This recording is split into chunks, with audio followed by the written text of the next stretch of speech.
मसीहत पुकार उठेगी कि ऐ मेरे बंदे, मैं चाहता तो सबसे पहली आयत ज़िना की हुर्मत पे उतार देता, सबसे पहली आयत शराब की हुर्मत पे उतार देता, सबसे पहली आयत आपसी भाईचारे पे उतार देता। लेकिन अगर शराब की हुर्मत पे आयत करीमा उतरती तो ज़िना की बुराई बढ़ती जाती। अगर ज़िना की बुराई पे, अगर ज़िना की हुर्मत पे आयत उतरती तो इधर शराब की बुराई बढ़ती जाती। इसलिए ऐ मेरे बंदे, मैंने इकरा पढ़िए, इस आयत करीमा को उतार करके मैंने अपने बंदों को यह बता दिया कि अगर पढ़ोगे ज़िना की बुराई खुद ब खुद रुक जाएगी, अगर पढ़ोगे शराब की बुराई खुद ब खुद रुक जाएगी, अगर पढ़ोगे आपस में मोहब्बत बढ़ने लगेगी। आप इधर देखें, एक एक जुमले का इस्तेमाल करें। जिस वक्त ये आयत करीमा उतरी थी, जिस वक्त ये आयत करीमा उतर रही थी, उस वक्त अगर आप जजीरतुल अरब का जायजा ले ले कि अरब में कितनी बुराइयां थी, अरब में कैसी कैसी बुराइयां थी, अगर आप सरसरी तौर पे अगर देखना चाहते हो कि जब ये आयत करीमा उतर रही थी अरब में कैसी बुराई थी, आपको मैं बताता चलूं। जब ये आयत करीमा उतरी, इकरा पढ़ो अपने रब के नाम से, अरब की सरजमीन में शराब पी जा रही थी, शराब को हलाल समझा जा रहा था। जब ये आयत करीमा उतरी है, इकरा पढ़िए, उस वक्त जजीरतुल अरब में एक बेटा अपनी माँ से शादी भी कर रहा था। जब ये आयत करीमा उतरी थी, इकरा पढ़िए अपने रब के नाम से, उस वक्त जजीरतुल अरब का जायजा लिया जाए तो ज़िना को हलाल समझ करके लोग ज़िना को आम कर बैठे थे, उठते बैठते शराब पीते थे लोग।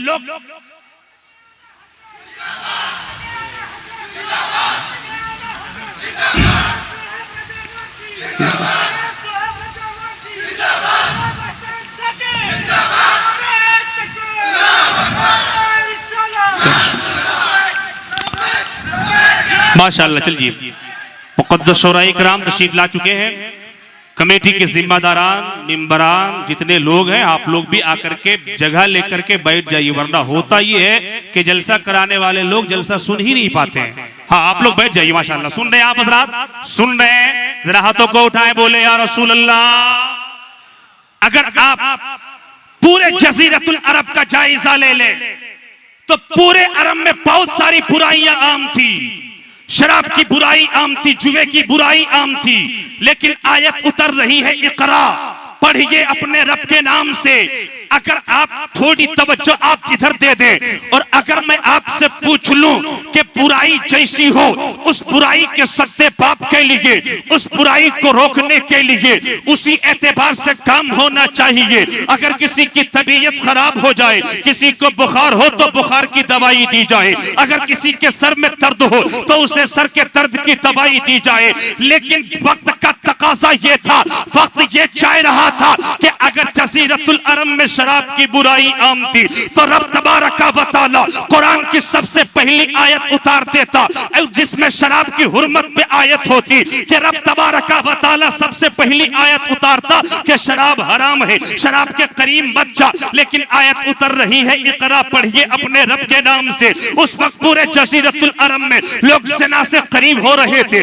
ज़िना को हलाल समझा जा रहा था। रब की मशीयत, रब वक्त का तकाजा ये था कि आयत उतर जाती कि ज़िना हराम है, ज़िना के करीब मत जा। लेकिन आयत उतर रही है, इकरा पढ़ो अपने रब के नाम से। उस वक्त एक भाई की तलवार दूसरे भाई के गर्दन पे लटक रही थी। रब अगर चाहता तो सबसे पहली आयत आपसी भाईचारे के ताल्लुक से उतार देता और रब ये ऐलान कर देता कि एक मुसलमान दूसरे मुसलमान के भाई हैं। लेकिन रब ने ऐसा न किया, बल्कि सबसे पहली आयत उतारा है, इकरा पढ़िए अपने रब के नाम से। और सरजमीन मोहब्बत डांड के खुश अकीदा सुन्नी जयाले मुसलमानों, अगर रब की मशीयत से पूछ लिया जाए कि पाक परवरदिगारे आलम शराब की बुराई आम थी, आयत उतर रही है, इकरा ज़िना की बुराई आम थी, आयत उतर रही है, इकरा भाईचारा नहीं था, आपस में इत्तेफाक और इत्तेहाद नहीं था, आयत उतर रही है, इकरा पढ़िए। ऐ मेरे खुदा, इसमें तेरी मशीयत क्या है, इसमें तेरी हिकमत क्या है? अगर रब की मसीहत से पूछोगे तो रब की मसीहत पुकार उठेगी कि ऐ मेरे बंदे, मैं चाहता तो सबसे पहली आयत ज़िना की हुर्मत पे उतार देता, सबसे पहली आयत शराब की हुर्मत पे उतार देता, सबसे पहली आयत आपसी भाईचारे पे उतार देता, लेकिन अगर शराब की हुर्मत पे आयत करीमा उतरती तो ज़िना की बुराई बढ़ती जाती, अगर ज़िना की बुराई पे, अगर ज़िना की हुर्मत पे आयत उतरती तो इधर शराब की बुराई बढ़ती जाती।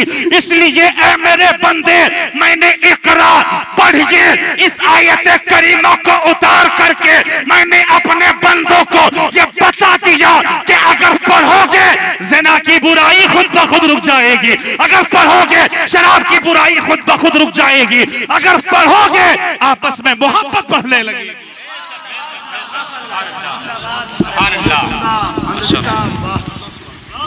सुभान अल्लाह, सुभान अल्लाह। नारे तकबीर, नारे रिसालत, सरकार मदीना कॉन्फ्रेंस जिंदाबाद। बड़ी तेजी के साथ मैं आपको बताता चलूं, काबिले मुबारकबाद हैं सरजमीन महुआ टांड के तमामी मुसलमान जिन्होंने अपने गांव में मदरसा गुलशन मदीना ज़ियाउल कुरान वो इल्मी अजीम किला कायम किया। और काबिले मुबारकबाद है यहाँ के एक एक घर के अफराद जिन्होंने अपने अपने घर में हुफ़ाज़े कराम को खिलाने की जिम्मेदारी भी रखी है, जिम्मेदारी भी रखी है।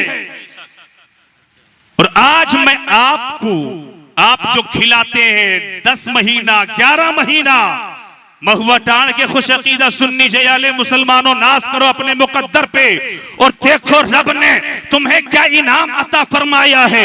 मेरे आका अलैहिस्सलातो व तस्लीम के एक फरमान के हवाले से मैं आप तक पहुंचना चाहता हूं।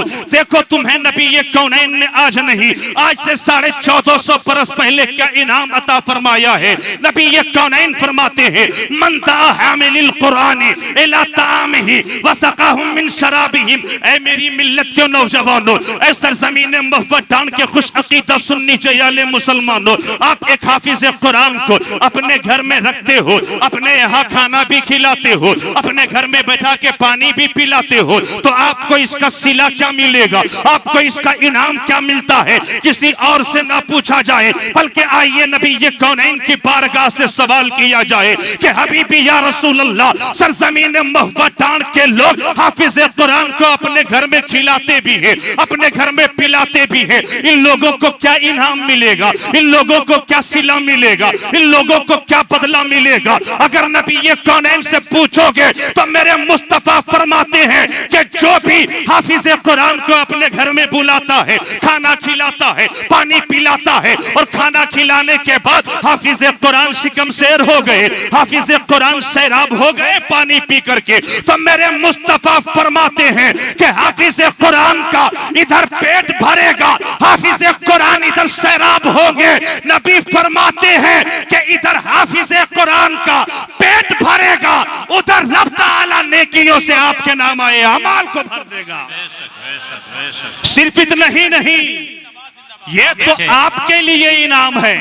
आपने एक वक्त खिलाया, 2 वक्त खिलाया, 3 वक्त खिलाया, लेकिन नाज करें हुफ़ाज़े कराम के वालिदैन, हुफ़ाज़े कराम के माँ बाप अपने मुकद्दर पे नाज करें कि जो आपके बेटे को एक वक्त या 2 वक्त 3 वक्त का खाना खिला दे, उसको इतना बड़ा इनाम दिया जा रहा है कि रब उसकी नेकियों को नामाए अमाल में नेकियों से भर दे।